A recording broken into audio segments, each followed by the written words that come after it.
আসসালামু আলাইকুম ভিউয়ার্স, আশা করি আপনারা ভালো আছেন। আমি ভালো আছি আপনাদের দোয়ায় আলহামদুলিল্লাহ। রুই মাছ আমি নিয়েছি, এখানে লবণ দিয়ে ভালো করে পরিষ্কার করে নিয়েছি। তো রুই মাছ আপনাদেরকে ভেন্ডি দিয়ে আমি আলু ভেন্ডি দিয়ে ঝোল করে দেখাবো।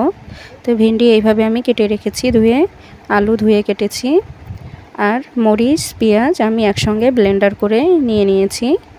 তো পরিমাণ মতো কড়াইয়ে পরিমাণ মতো তেল দিয়ে পেঁয়াজগুলোকে আমি তেলে ভেজে নেব, আদা ভাজা করে নেব। এরপরে আমি দিয়ে দেব লবণ স্বাদ মতো, হলুদ দিব পরিমাণ মতো, মরিচের গুঁড়া দিব পরিমাণ মতো, দিয়ে আমি ভালো করে নেড়ে নিচ্ছি।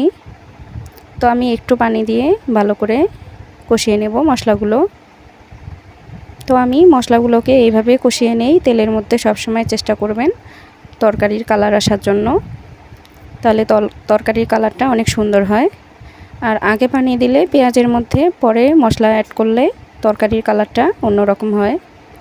তো আমার কাছে এটাই ভালো লাগে, তো আমি এইভাবেই মশলাটা কষিয়ে নিই। এরপরে আমি দিয়ে দেব 1 চা চামচ জিরার গুঁড়া। আমি এখানে আদা রসুন বাটা দিব না, তো আপনারা চাইলে আদা রসুন বাটাও খেতে পারেন। আমাদের মা চাচিরা দাদিরা যেভাবে রান্না করে আমি সেইভাবে আপনাদেরকে রান্না করে আজকে দেখাবো। তো একে একে আমি কাঁচা মাছগুলো দিয়ে দিচ্ছি।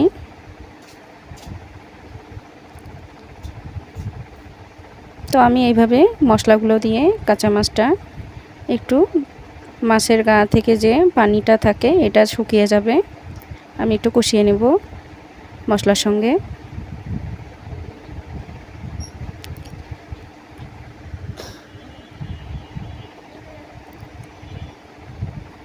তো মাছের যে পানিটা ছিল ওইটা নেই, এখন শুকিয়ে গেছে।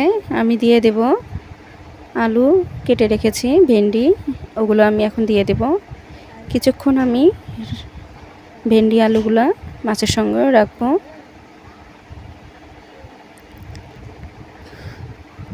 এরপরে আমি দিয়ে দেব পানি ঝোলের জন্য। তো আমি পরিমাণ মতো পানি দিয়ে দিচ্ছি, 2 কাপ পরিমাণ মতো।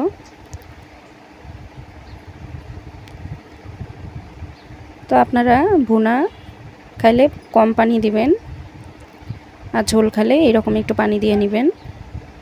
তো আমার ভেন্ডি আর আলুগুলো যেন সিদ্ধ হয়, আমি এই জন্য এই পরিমাণ পানি দিয়ে নিলাম। আর আমি মাছগুলোকে খুব আলতো করে নেড়ে দিচ্ছি যেন ভেঙে না যায়। আমি কিছুক্ষণের জন্য ঢাকনা দিয়ে দেব যেন আলু ভেন্ডিগুলো সিদ্ধ হয়ে যায়।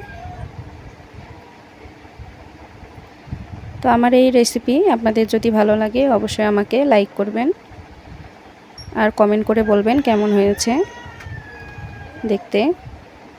আর আপনারা বাসায় এভাবে রান্না করবেন, নতুন যারা রাঁধুনি এভাবে ট্রাই করবেন বাসায়। আর মা চাচিরাদেরকে তো বলতেই হবে না। আমি ঢাকনা খুলে নেড়ে নিচ্ছি।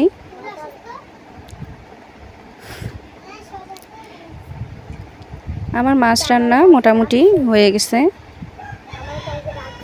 দেখুন তরকারির কালারটা কতটা সুন্দর হয়েছে, আর খেতেও অনেক মজা হয়েছে।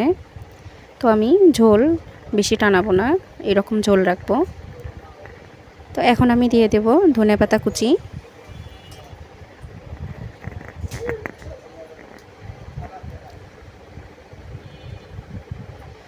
আমি ধনেপাতা দেওয়ার পরে কিছুক্ষণ জাল করে নিব। তো আমার মাছ রান্না হয়ে গেছে, রেডি। তো আপনারা এইভাবে অবশ্যই বাসায় ট্রাই করবেন, দেখবেন খেতে অনেক ভালো লাগবে। রুই মাছের পাতলা ঝোল। তো আজকের মতো আমি আপনাদের কাছে দেখিয়ে দিলাম কিভাবে আমাদের মা চাচিরা রুই মাছের ঝোল ভেন্ডি আলু দিয়ে করে, আমি সেটাই আপনাদের কাছে শেয়ার করলাম।